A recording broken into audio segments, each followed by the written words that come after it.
What makes an inspired woman? We are brilliant, funny, compassionate, generous, fearless, supportive, bold, outstanding leaders, and super influential. That's what makes us inspired women. Come join us.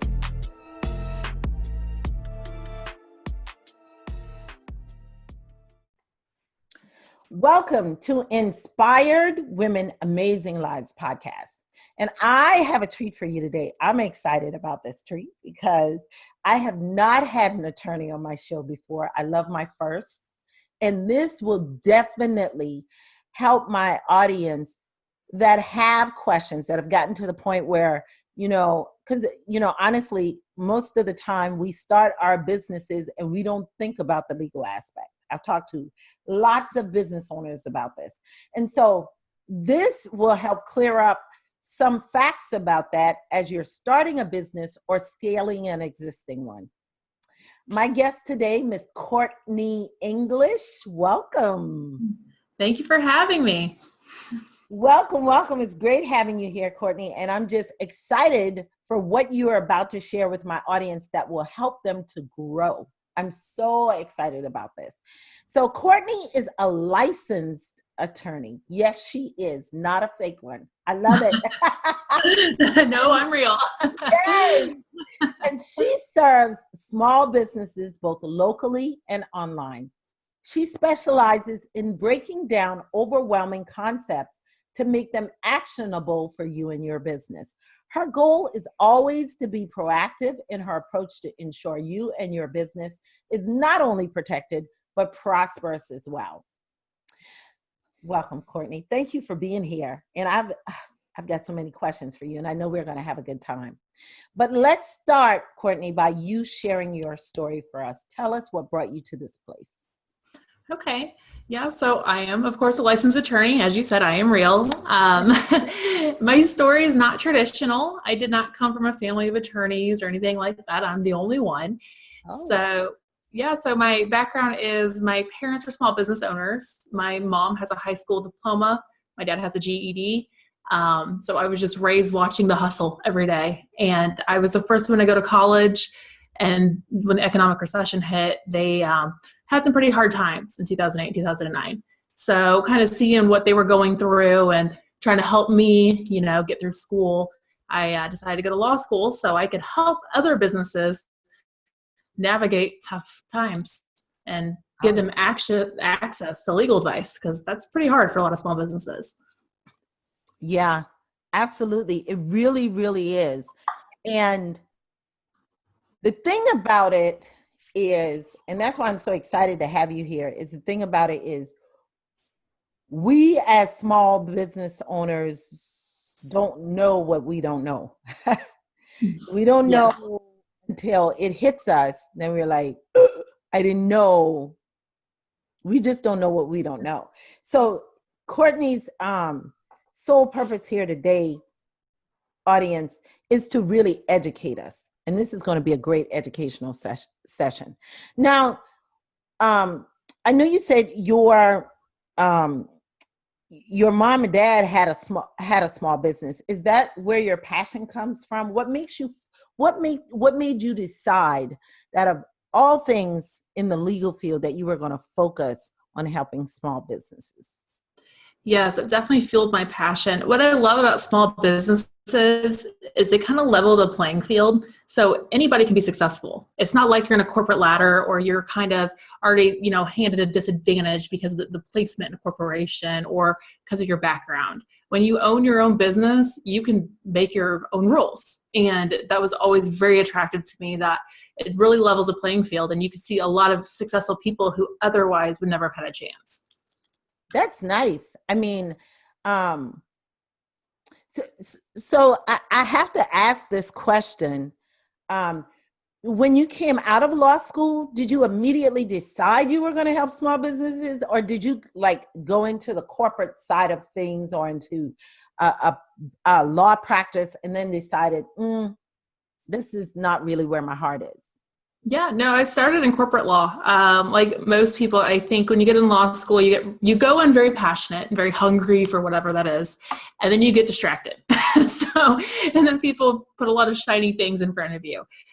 So yeah, I worked in corporate law. I worked in energy trading. Did a couple different things there. So I do have that experience as well. But it's just even as a lawyer, when you're in those spaces, you're very limited. I mean, you have to play within the rules, and it can be difficult if you're an entrepreneur at heart. So, um, I've really had a passion for helping businesses, and I was doing a lot of moonlighting for local companies anyway. So it just was a natural progression to start my own firm. That's nice. You were bitten by the bug. You had So, the entrepreneurial bug. oh yes. And a lot of times people will think, wow, she went to school for law. Her life is set, as a lawyer. Um, and so, but when you've got that entrepreneurial bug, it's like, you know, Yeah. you have to follow your passion. You go where your heart is. I always say I'm a business owner first and a lawyer second because I understand business. And some lawyers don't understand business, they understand law.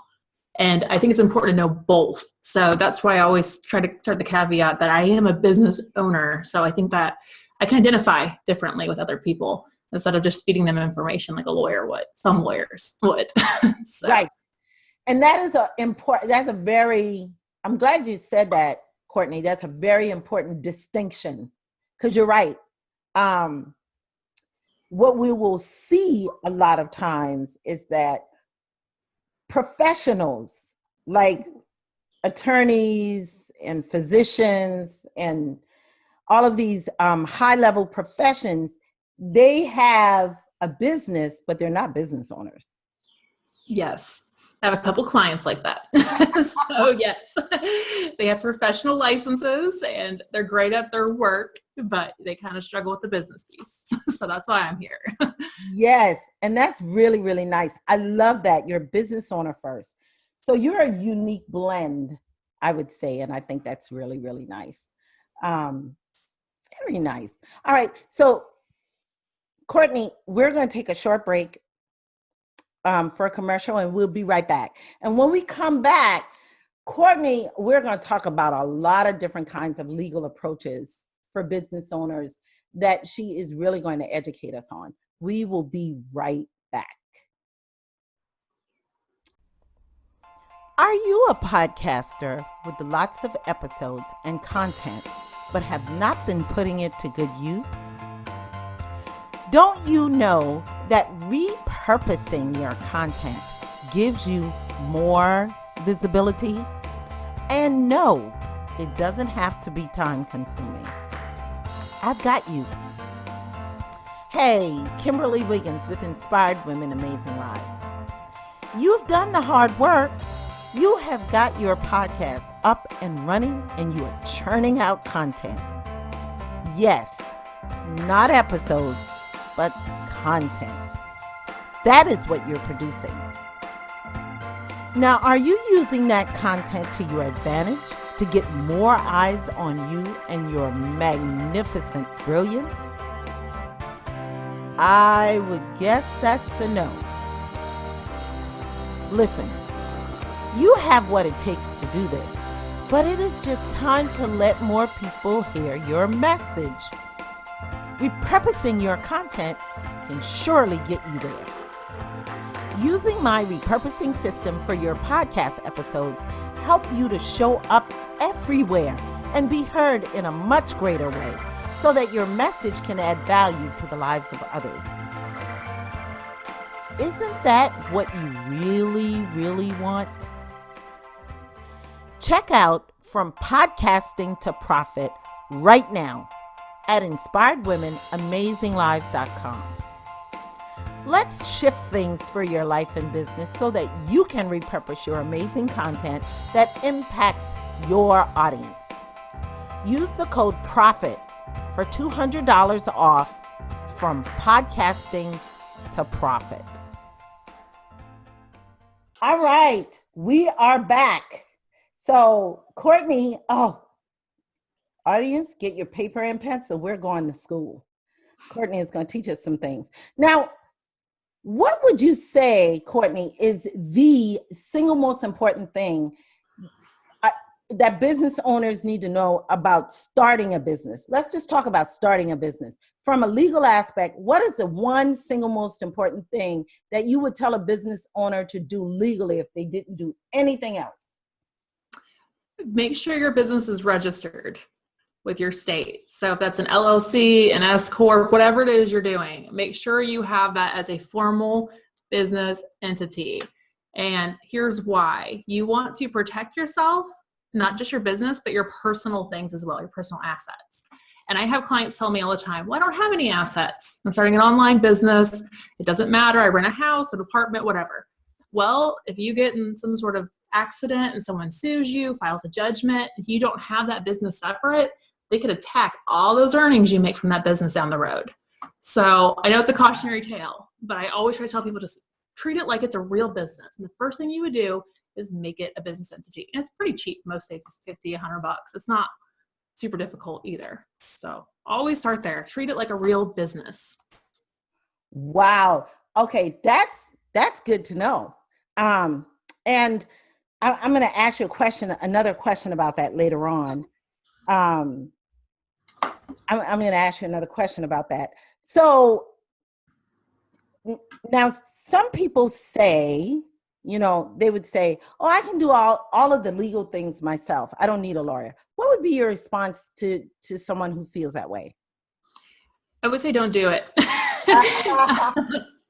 There's, sometimes people come to me and they've done things themselves and it worked. It's been working. Doesn't mean it's great, but it's been working. And sometimes that's okay. We can only do what we can do. Sometimes we're limited on funds. I understand that. But I will tell you, I had a client who wanted to buy a business and it was not a big purchase. It was very small. And he wrote his own contract and then he had an issue later on and he hired me and I went to the contract and I told him, you didn't actually buy this business. So the way the contract was written, the money that was exchanged, yes, and we were 6 months later and it was a mess undo. So it cost him a lot more money to fix everything, court proceedings and processes, instead of just upfront hiring a lawyer. So I always tell everyone it is so much cheaper to avoid it upfront.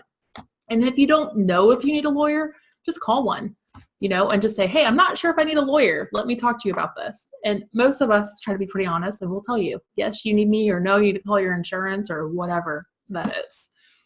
Now, I love that example that you gave. Now you bring up a good point here when you said, you mentioned, a lot of times when you're starting out as a small business, you got this budget, right? So you're working within the confines of this budget. So normally what we associate a lawyer with are these great big retainers. That's why we don't even seek one out, because we have these great big retainers. How do you work with clients in that aspect? Do you have a retainer? Is that something that you try to work with small business owners with? Tell us about that. Yes, the way I work is my practice is pretty much all virtual, which is great right now because we can't really go out much anyways. Yeah. But I do meet with clients in their place of business. So my local clients, I will go to their office, whatever that may be. But I work with online businesses and obviously I don't need an office space. So I can automatically cut a big piece of overhead. So I don't have the overhead requirements that your traditional lawyers do. And a lot of them require retainers so they can forecast their finances. And I don't have that, burden. So what I do is I typically ask for half up front and then half at the end of a project. And it's per project. And it's usually flat rate. So that way we can break it down to steps. What's important now, later, and that way you're not hit with everything at once. I know some attorneys like to sell you a couple $1,000s all up front. I do not do that. We just break it down and move through it as your business grows. Nice. I love that. And I'll tell you why I so love that, right? And I can tell you an actual situation. because, you know, there are some places out here where, like, I don't want to call their name. Yeah, that's okay. Yes, but what you do is you pay this monthly fee, and you have access to attorneys that you don't even know. They don't know you. You can call into this line and ask your legal questions. And, you know, this company has retained these attorneys that has so many attorneys on site. And so you can ask all these questions when you have them, but you can't really get any results. You just really kind of get to ask questions. And this person, you get a different attorney every time, because I've done this, right? You get a different attorney every time. They don't know you. They don't know your business. It wasn't a good plan, is what I'm trying to say. So that's why it's important what you just said about how you work with clients. And what makes it so different is that if I hired you, I would know what the flat rate was, and then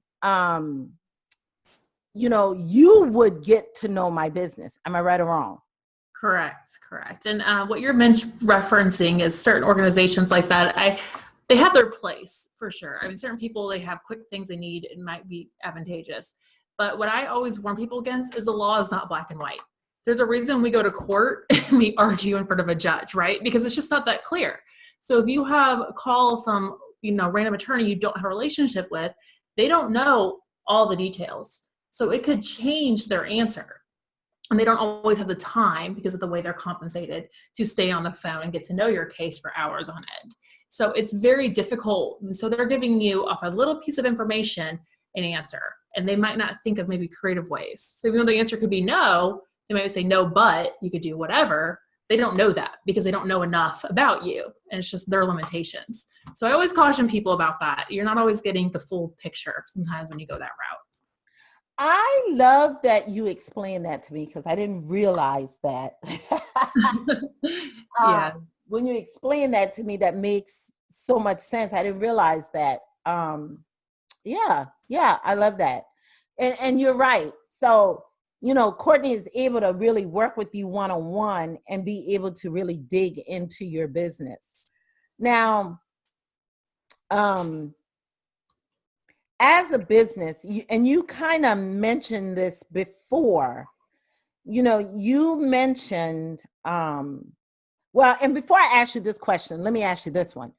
So when you are meeting with clients, let's say I'm a brand new business owner and I'm coming into you to figure out, all right, I heard that before I even start this business, you know, I figured out what I want to do with what my business is, who my audience is, what problem I'm going to solve for them. But I've been told that my first thing I should do is seek out some legal advice, right? Right. So I'm coming to you as a brand new business owner trying to do that. Can you kind of walk us through how you would work with a brand new business owner in that way? Yes, absolutely. So the first thing, like I mentioned before, is registering your business. So I'd start there. What do you want to provide? And first, when we plan on registering, I'd also advise them their services or product to make sure that's legal. You'd be surprised what businesses people think they can do that are not actually legal. So, and especially with the cannabis legislation varying state from state, that gets very tricky. So I try to always, what do you want to do? Let's start there, make sure it's legit. And then the second thing after we register the business name, well, while we're registering the business name, I should say, is I work with them on trademarking. So trademarking is very important, and a lot of people online know this. And the reason that from a legal perspective that we really try to do this up front is because you can register your business name, do all your logo, all your marketing, and as far as the state sees it, you're legit, but the state doesn't do a trademark search. So when you register that business name, your state, wherever you are, is not going to search and make sure that's not trademarked. So they're just saying, yes, no one else is using it, go ahead. And then another company could be trademarked in a different state and they could get you for infringement. So yes, that happens. And people have to redo their logos, create a DBA, and that's just expensive and timely. So I try to do those two things together. register that business name and the trademark. We try to do that as a package deal. And then from there, I usually work with them on a strategy. So where do you want to go with this? Do you need to hire people up front? What are your customers? And as we work through those plans, that'll vary, what I advise them to do. But almost always the next step is contracts. So customer agreements, refund policies, hiring an independent contractor or VA, whatever they're hiring or doing. The next step we usually move into is a lot of drafting of paperwork. So that's kind of the broad strokes. Different industries have different needs, but those things apply just across any board. Oh, wow. Yeah, the thing that you mentioned about the business name, I didn't really think about that. Are you recommending that, my business name is Inspired Women, Amazing Lives. I use it across everything I do.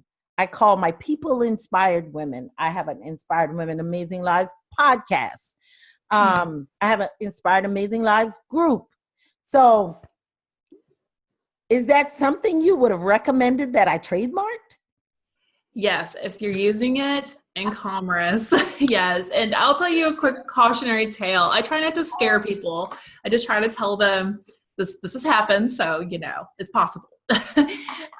There's an attorney friend of mine who's been working on a case. He's also the same type of law as I. And the case that he has, the woman who owns the business worked with a business lawyer like myself who did not do trademarks. Never advised her. She didn't know a thing about trademarks. She was a brand new business owner.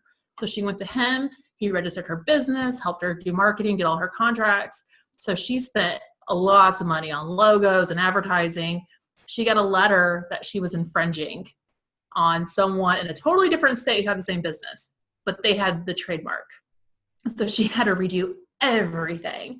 And she's asked, can I come, against this previous lawyer for malpractice? The answer is no, because that is not malpractice. Because within the scope of his practice of business law, he did business law. Trademark is actually separate.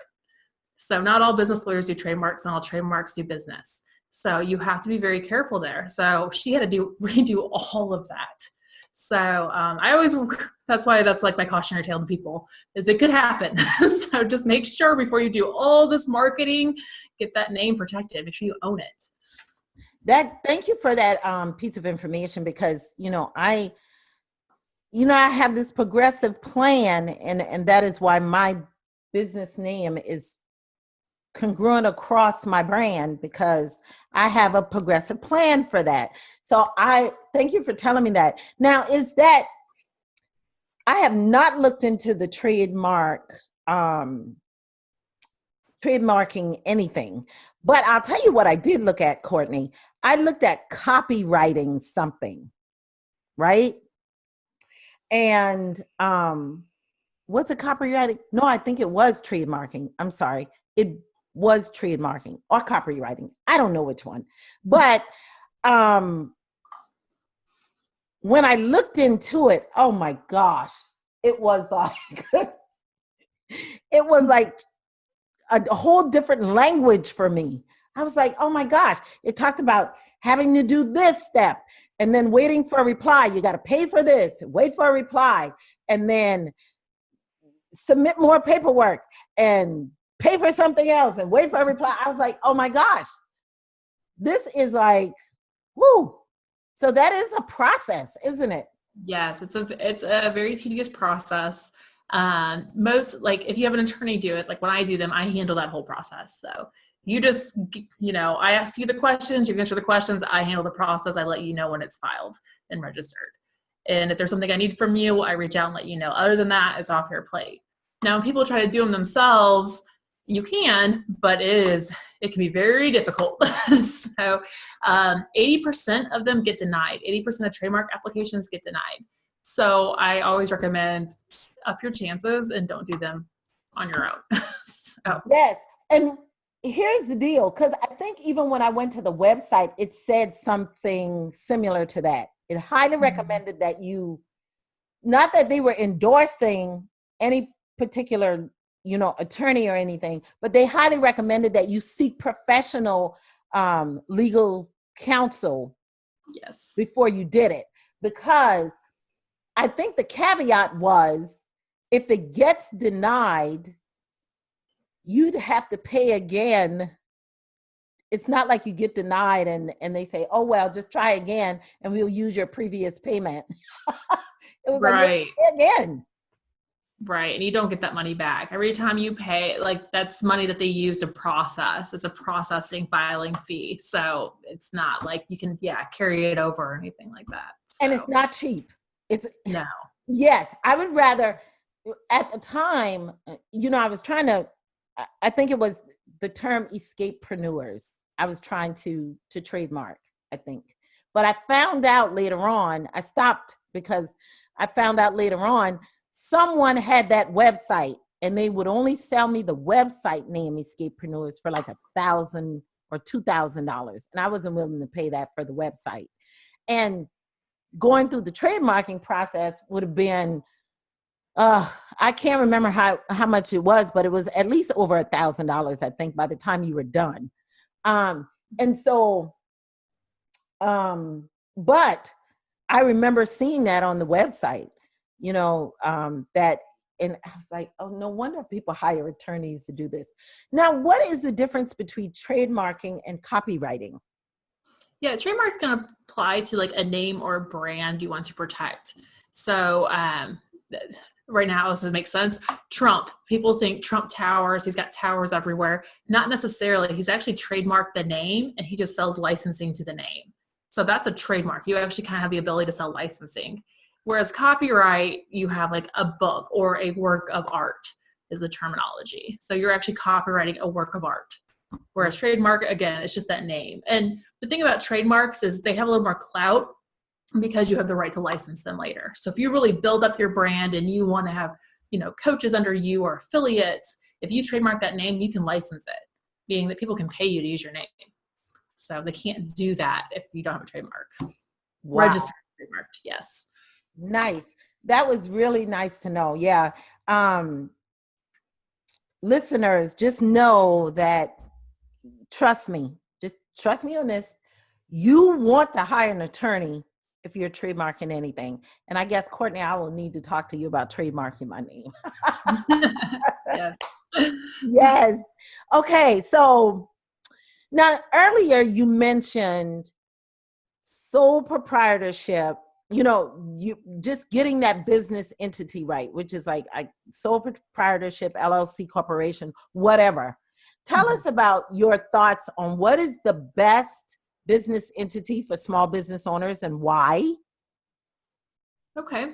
So each state kind of has different limitations. So look at your state for that. So people get this confused a lot. An LLC is not created by the federal government. It is a creature of statute. Okay. So the LLCs are by state. So the state regulates them. The state has rules for them. When you hear the term S Corp on your taxes, I get this a lot. My clients tell me, well, I have an LLC, but I filed my taxes as an S Corp. Well, because the IRS is the federal government, right? They're the big ones. So they look at corporation status. They don't call them LLCs. So just know there's a difference. So just because you file your taxes as an S Corp does not mean you own an S Corp. You could still own an LLC. Right. So that being said, an LLC has members and a corporation has shareholders.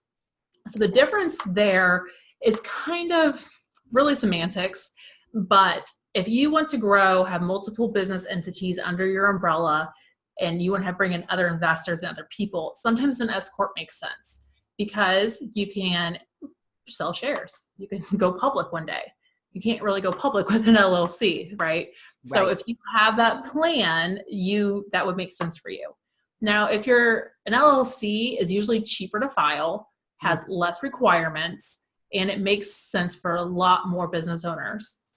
So for instance, as a law firm, I am an LLC. It just makes sense. It's cheaper. It's just me, and the other attorneys I bring in to help. I don't need shares. I don't need all these other things.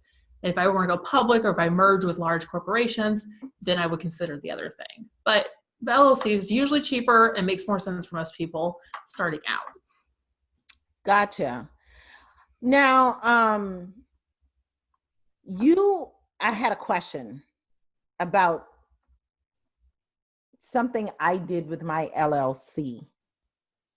And you remember I was telling you about this company that had the attorneys, and I called them and I asked the question, and this is the response that I got that caused me to do this. So I had this LLC that I was using when I was in network marketing. I was working in a network marketing company. And so I had this LLC I had created for that. And so then when I started my coaching business, which was of a different name,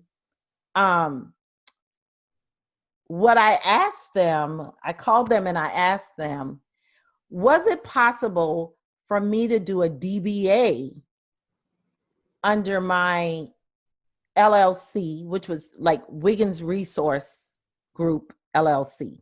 And then my first coaching company was kimwigginscoaching.com. So that I wanted to do a DBA under the LLC. And when I called them, they told me, yes, you can do it. Just refile the LLC paperwork and you can do as many DBAs as you want to. And then I told this to a attorney friend of mine, and he said, I don't think it quite works that way. He was like, not quite.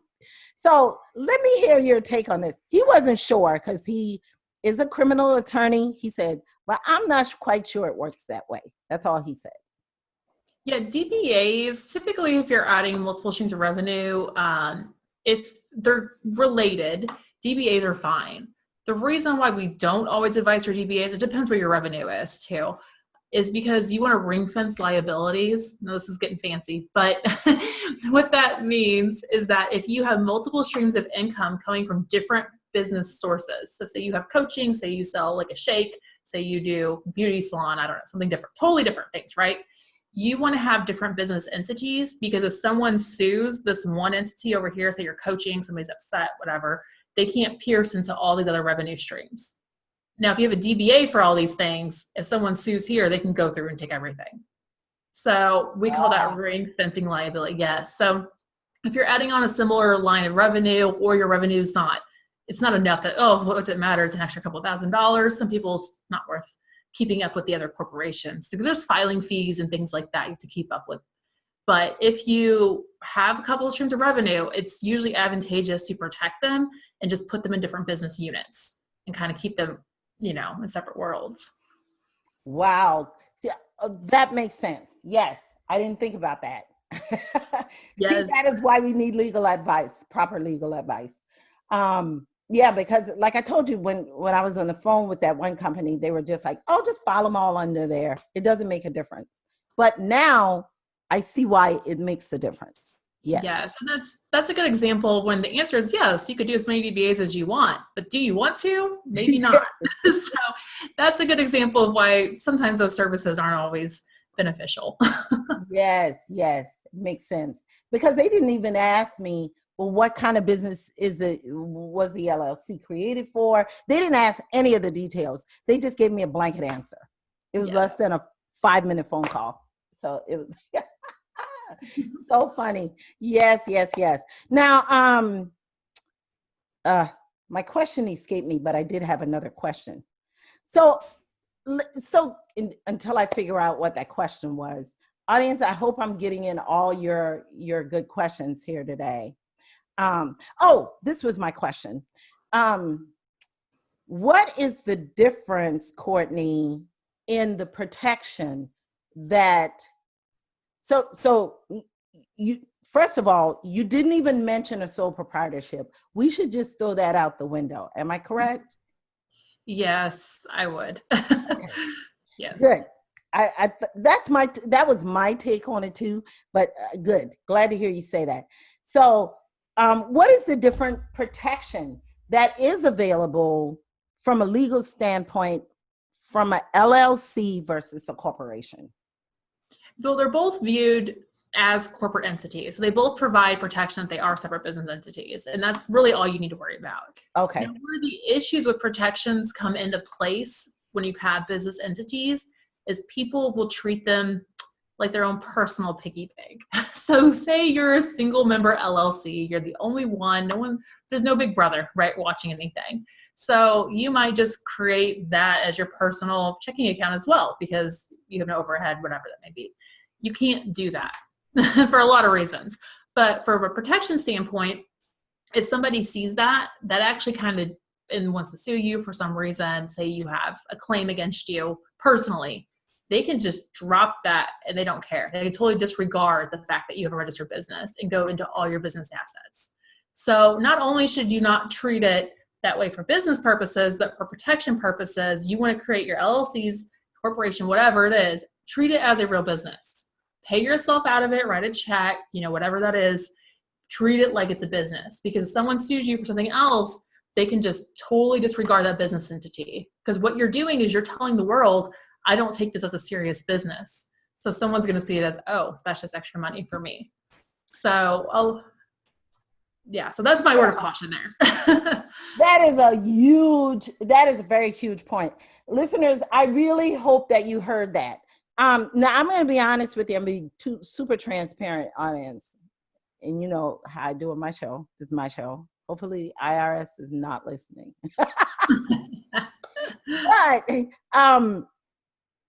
But when I first started my business, that was a huge struggle, Courtney. Trying to separate those two, keeping them in two separate bank accounts, that was a huge struggle. It wasn't until I just decided to kind of like draw a line in the sand and say, yes, this is, because a lot of times we as small business owners, we will use the excuse of, it's such a headache to keep the two separate. It's more tedious, it's more work. And so what I had to do is draw a line in the sand and kind of say, okay, I'm going to get the same bank account. The same bank, and get a personal checking and a business checking at the same bank so that I can transfer money between the two without it being a headache. So I can stop using that as a stupid excuse to keep them separate. And like you said, because what will happen a lot of time, especially in the coaching world and small businesses, is we'll need to pay for something. So we'll look and see, where is the money? Is it in my personal? Oh, nope, it's not in my personal, it's in my business. So I'm gonna just use the business to pay for it. You can't do that. Am I right? That's right. You're gonna have to be able to say, all right, I'm gonna have to pay myself or something, figure it out in order to transfer it from the business to personal to be able to do it. You just can't just say, I'm gonna just use whichever one the money is in. Exactly. Yes. And then you also run into issues with your taxes, of course. So that's something to be aware of. But yeah, just pay yourself. Just set your pay dates each month. I personally follow the Profit First system. If anyone's familiar with that. So I just pay myself twice a month, and then that's that. It's done. So just like you're getting a regular paycheck. Yes. So. Yes. That's such good advice. And you know what? Whenever I have this conversation with a lot of business owners, they never do this. Most of the business owners I talk to, they just never do this. So really, and I just overall, I feel as though small businesses, we lack a lot in this space, in the legal space right here. You know what I mean? It's almost like, hopefully, Courtney, you have a resource. And I did see that on your website. You have resources where people can go and get answers to questions. Just having that in itself is just so valuable, because we as business owners tend to ignore what we don't want to do. Yes. That's the entrepreneur curse, right? Just keep pushing it off. Yes, just keep pushing it off. I mean, at one point, and I'm just being totally honest, at one point, especially when I first started doing my taxes for my business, I didn't do them for 3 years because I was like, I just didn't want to. Yeah, it's work. It is. And it doesn't feel good, because at the end of the day, I know I didn't track my expenses right. So I knew I was going to have to pay back taxes. And so I was like, I don't want to do this. So yeah, but from a legal standpoint, just being able to get all of this together is so much more beneficial. Right. And it's when you start right, you end right. So if you're, building your business, you need to make sure you're starting things correctly. You don't want to be making a whole bunch of money down the road and then you're really got a mess on your hands because you never laid foundations. Yeah. I am I'm glad you said that. I like that. If you start right, you end right. That makes me look at it differently. So when I talk to my clients, that is the one thing that I think that's a piece. I don't ever say that to my clients. We talk about budgeting our time and our money, but I don't ever talk about the legal aspects of just starting things right. And that's something, Courtney, I'm adding you to my resource list where I'll Great. be able to say to my clients, listen, I highly recommend that you at least have a consultation with an attorney. And I know a perfect one that works just with small business owners. And then she will be able to tell you exactly, based on your budget, the things that you could put in place with where you are. Right. Yes. And now I'm working with a lot of clients too on the SBA loan programs. So I know if you've been following the legislation. Yeah. Yes. So yeah, that's been a big one. So I'm working with clients on that and allowing some people to defer their legal fees till they actually get the money in their account. So that's been a resource for, a lot. I'm not the only one doing this. A lot of my attorney colleagues are doing this as well because we're trying to help these small businesses navigate, especially right now. So Yes. that's something. Oh, that is really nice. Very nice. Yes, audience, hear that. If you have a small business and you are experiencing some struggles with the situation we have going on today, Courtney is a resource for that. And I remember when I first started doing my business, going to the SBA Center, and just taking advantage of some of their resources. And I've talked to other business owners who were trying to get that small business loan before this crisis, of course, way before that. Mm-hmm. And that is not an easy process either. No, and I typically advise against it if you can. Some to try to raise capital in other ways. And there's other things you can do people might not be aware of, like grants. It just depends on your business. But the SBA loans, it's a tedious process. And sometimes it's got these stipulations in there that can be very cumbersome on your growth. So if you can avoid them, this situation is totally different, right? We're in COVID-19, they're talking about them being purely grants. There's no stipulations, allegedly. I haven't seen all the paperwork yet, but they haven't even been written yet, really. But so that's different. But overall, those old terms, it can be pretty cumbersome on a small business, trying to adhere to everything. That's nice to know. Very nice. So check out Courtney. She can help you with a lot of different things. Now, Courtney, you have a podcast as well.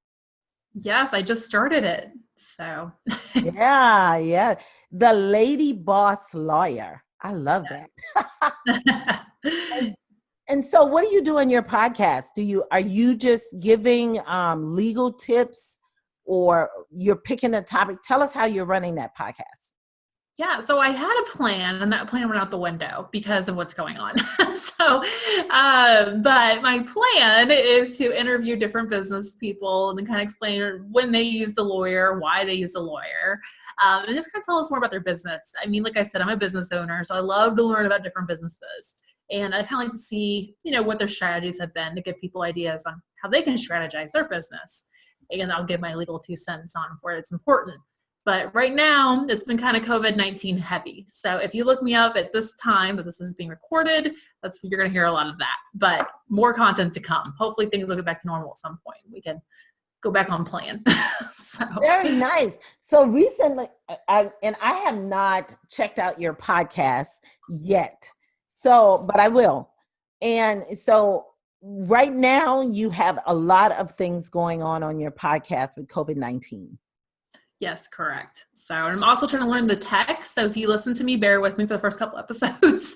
But yes, so I'm trying to give people resources, explain the legislation, the CARES Act that just came out. That's important. So I'm really trying to stay on top of that because that's affecting everyone. So Good. Audience, do you hear that? I am adding that to my podcast list today. And, I love to listen to podcasts when I walk. So I'm adding that to my podcast list today as a resource that I can use, a viable reliable resource I can use to stay on top of the legislation with COVID-19. I love that. Yes. So you can find Courtney on her website at CEnglishLaw.com. CEnglishLaw.com. I will put all of her links in my show notes, and you will be able to find her. I'm very, very excited about having you here today. And you have a free gift for my audience. Tell us about that. Yes, I have a business builder checklist. So that's going to walk you through some of the steps we talked about, but when to do what, and kind of it's steps 1, 2, 3, 4. So it kind of gives you some guidance as you're building your business. Very nice. Yes, I'm picking up that checklist too. So yeah, make sure that you get that checklist. I think that's important. I'm a little bit behind the 8 ball on that one, but that's okay, because I'm sure that there are specific things you do for people who are already, as a matter of fact, I saw it on your website. You have this business builder for people who are starting out, and then you have another one for people who already have businesses and need to know how to now legalize it. They didn't legalize it before. Am I correct? Correct. And typically with those people who already got the business rolling, I do strategy calls with them. And it's usually an hour, if not longer, whatever you need. I mean, there's no time block on it. And we walk through everything in your business. And I give you tips, things you can do, things that a lawyer should do. I try to make it as understandable as possible. Then afterwards, I email a report to you of everything we talked about and steps 1, 2, 3, when, what, how, all those details. So most people in your situation do that first because they're like, I already got a business. I just don't know which way to go next. So. Wow. Yes. Yeah. I may take advantage of that myself. Now you're making me feel subconscious, like. Oh, you're not the only one. Don't worry. This is why we're here. Yes. It's good to know, Courtney, what legal things what am I infringing on? What am I missing? What opportunities am I missing from a legal standpoint? I mean, like, I've got a hole somewhere and I need you to plug it. Yes. Plug it. Yeah, some people, you don't know what you don't know. Kind of like before. I mean, people don't understand that they should have had a contract there, or they had no idea this was important legally. And that's okay. This is why we're here. So just try to fix it as soon as you figure it out. So. Yes, I love that. Absolutely. Now, one of the things you said was an unusual or funny thing is that you taught your husband how to ride a motorcycle. Yes, I did. Girl, you are every man's dream. What? You taught your husband how to ride a motorcycle. Wow. Yes, so I grew up in basically the middle of nowhere, a very small school, no air conditioning, just kind of a country life. And motorcycles were a normal part of my life, dirt bikes, 4-wheelers, all that. So when I got older, I wanted my own. I got my own. And when I met my husband, he just grew up in a suburbia, a little different, a little more sheltered and clean cut kind of life than myself. So I thought, hey, he needs to learn how to ride. So I did teach him, and he actually wrecked into a neighbor's house. And he got laughed at. He was okay. He's fine. But all the men in the neighborhood came out and were just laughing hysterically. They were like, we were dating. Your girlfriend teaching you how to ride a motorcycle? Oh, it was just one of his not so proud moments, but that was definitely nice. Oh, he'll never forget it. So. Really nice. Yeah, I'm like you, Courtney. I grew up in a little country town, so we drove tractors, motorcycles, bikes, so yeah. So entertain yourself. Yes. Yes. So I had a motorcycle there for a while as well, because we just grew up learning how to ride one. Yeah. So you said your favorite motivational quote, and I so love this: success is not final. Failure is not fatal. It's the courage to continue that counts, by Churchill. That's beautiful. Mm-hmm. Now, why is that one of your favorite quotes? Because there's been times I've been very successful and times where I haven't been, and neither of them have lasted, right? So I just think it's so important to remember that there's always seasons, and right now we're in a season, and that's Oh, okay. You just got to keep going, and you'll have peaks and valleys just like everyone else. yes. So it's just, I love that. I mean, he coined that so perfectly. Yeah. And you know what? I love the fact that you mentioned like right now we're in a season. Yes. Because, I think right now, a lot of times people are panicking to the point where they don't see, they feel like it's going to be our new norm or this is going to be the end. But no, it's not. It's just the season. I love that you said that. Yeah, Yeah. We'll adapt one way or the other. We'll all adapt. It's just that we don't know when, but doesn't mean it's not seasonal. that's So right.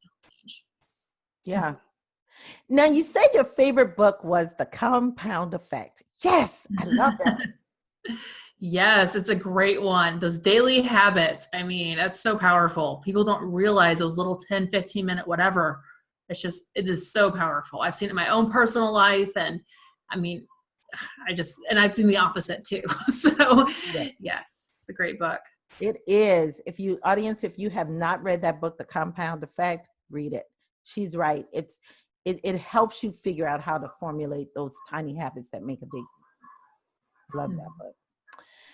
Oh, thank you so much, Courtney, for being here today. You have truly shared so much information with us and given us so much food for thought so we could look at our businesses in a different way. And we as small business owners need that.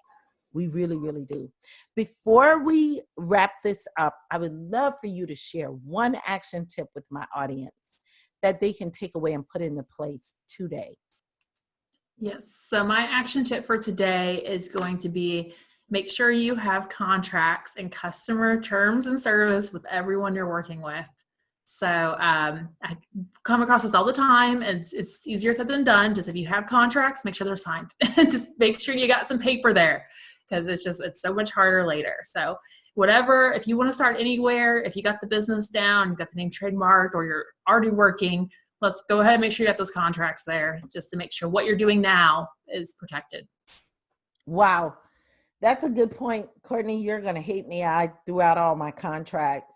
I didn't have any that were really, well, they were. I bought one of those legal kits, is what I did online to create some contracts, right? And then I felt like, oh, this is not who I am in my business. So I just threw them all out. I used them for a few clients, but then I threw them out. So all of my clients are like handshakes. And I know that's probably wrong, totally wrong. I know it is. But and I know it's going to bite me in the butt one day. So I know I need to get right with that. It's never too late to change.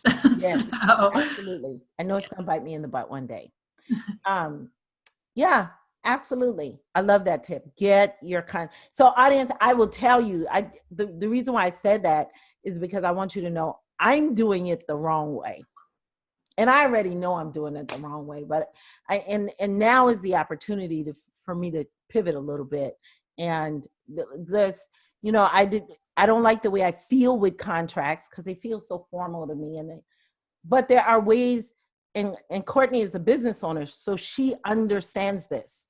There are ways, I'm sure, for us to work together and get my contracts to a place where they feel like relationship building versus a formality. and their boundaries. That's the way I always describe them to clients. Mm-hmm. It's just like any relationship that you have with your spouse, with your kids, anybody. You've got to set boundaries, right? How they talk to you, how you talk to them, what to expect. So that's how contracts should be seen as well. And I always try to get best practices, because I know people are like, oh, I don't want to send this formal document. They got to print off, sign, and scan. So I always try to come up with ways, like, can we put it on a checkbox on your website? Can we put it in an email and have them sign digitally? I mean, we try to come up with ways so it feels more friendly and not as formal. So. Yes, I love that. Thank you so much for that. I love the way you frame that as boundaries. You're right. You're right. And boundaries is a good thing.